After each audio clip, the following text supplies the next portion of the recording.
Hello, Alex. Today we're going to discuss a very important topic that almost every English beginner struggles with at some point. Hello, Emma. I'm really glad we're talking about this because I often feel confused about where I'm going wrong while learning English. That feeling is completely normal, Alex. Making mistakes is not the problem. The real problem is not understanding those mistakes or being afraid of them. Many people say you should not speak English until you learn it perfectly. Is that true? No, that is one of the biggest misunderstandings. Language improves by speaking, not by staying silent. The most common mistake beginners make is being afraid of making mistakes. Yes, people often worry that others will laugh at them or judge their English. Exactly. But the truth is, every fluent English speaker once made the same mistakes. Confidence comes from practice, not perfection. So mistakes are actually part of the learning process. Absolutely. Mistakes are signs that you are learning, growing, and improving. Another very common mistake is translating sentences word by word from your native language into English. That often makes sentences sound strange or incorrect. Correct. Every language has its own structure. English sentences need to be learned as patterns, not translations. How can learners fix this problem? By thinking in simple English sentences and practicing common daily expressions instead of translating. Many learners are afraid to speak because they think their grammar isn't perfect.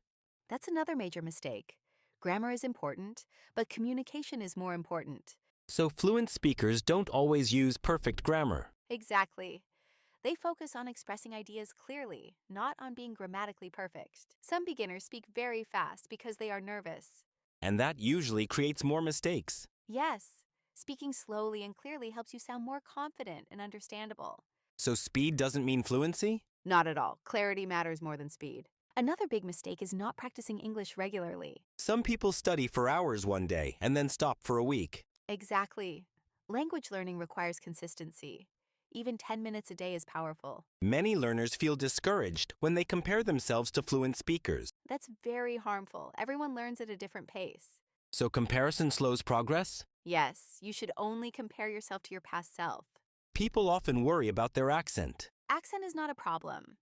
English is spoken in many accents around the world. So pronunciation doesn't need to be perfect. It only needs to be clear enough to be understood. Now let's talk about solutions. That's the most important part. First, speak daily. Even simple sentences are enough. What else should learners do? Practice in front of a mirror, record your voice, and listen to yourself without judgment. Confidence seems to be the biggest challenge. Confidence grows naturally with practice. The more you speak, the less afraid you become. So confidence is a result, not a requirement? Exactly. You don't wait for confidence. You create it through action. Another powerful habit is thinking in English. How can beginners start doing that? Start with simple thoughts like describing what you're doing or seeing around you. Can you suggest a simple daily routine? Of course. Spend 1 minute introducing yourself, 3 minutes talking about your day, 3 minutes reading aloud, 3 minutes listening and repeating. That sounds manageable. Always remember this, Alex. English is a skill, not a talent. So anyone can learn it with effort? Absolutely. Persistence matters more than intelligence. What final advice would you give to English beginners? Don't wait to be perfect. Speak now. Improve later.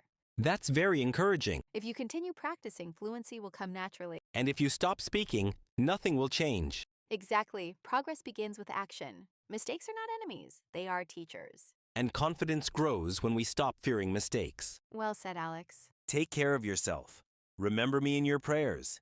See you in the next video. May God bless you. Thank you.